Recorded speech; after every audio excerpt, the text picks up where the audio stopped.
पुराणाकटक स्थित जियाकटा बाण विस्फोरण घटन 5 अभियुक्त गिरफ। बौद्ध जिला पुराणाकटक थाना जियाकटार बाण विस्फोरण घटन पुलिस एक्शन मोड्रे बाण व्यवसायी आलोक कांती समेत 5 अभियुक्त गिरफ करिछि पुलिस। गत रविवार दिन सकाळ 9:30 रु 10:30 मध्य जियाकटा ग्राम बाण गोदाम हठात विस्फोरण होइथिला। एही विस्फोरण एते भयंकर थिला जे बाण गोदाम सह आखपाखरे थिबा अन्य घरगुड़िक संपूर्ण नष्ट हो जाइथिला।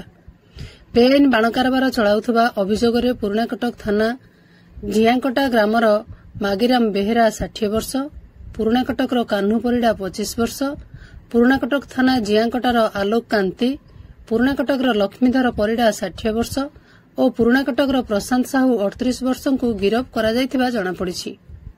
मागिराम बेहेरांक घर भड़ा सूत्र कान्हू परिडा और आलोक कांती को दिया जाइथिला, जेउ घरे बेआईन भाव बाण व्यवसाय हेबा सह विपुल परिमाण रे बाण गच्छित होई रखा जाइथिला।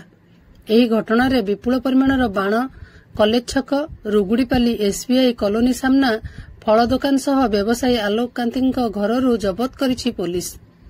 समस्त बाण को दमकल बाहिनी द्वारा पानी मड़ा जाई जबत करा जाइथिला।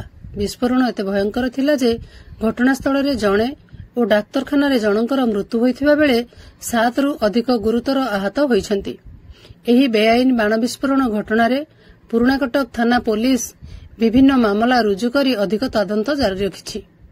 आज घटनास्थल परिदर्शन करिछन्ति दक्षिणांचल आईजी नीतीश शेखर। विस्फोरण रे क्षयक्षति होइथिबा घर बुली देखिबा सह घटना संपर्क रे उच्च अधिकारींक सह आलोचना करिथिले। परे जिला पुलिस मुख्यालय ठारे अनुष्ठित एक सांबादिक सम्मेलन रे एने सूचना देइथिले पुलिस आईजी।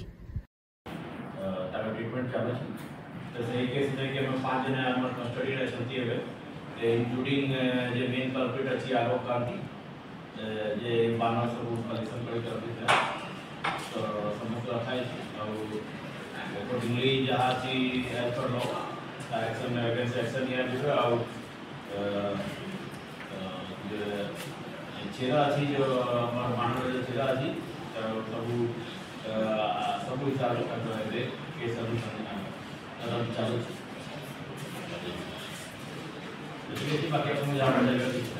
ଏହି ସାମ୍ବାଦିକ ସମ୍ମିଳନୀରେ ବୌଦ୍ଧ ଆରକ୍ଷୀ ଅଧୀକ୍ଷକ ରାହୁଲ ଗୋଏଲ ଉପସ୍ଥିତ ରହିଥିଲେ। ବୌଦ୍ଧରୁ ବୈଦ୍ୟନାଥ ସାମଲଙ୍କ ସହିତ ହରଭଙ୍ଗାରୁ ଚିତ୍ତରଞ୍ଜନ ସିଂଙ୍କ ରିପୋର୍ଟ, ମୋ ଜିଲ୍ଲା ଖବର।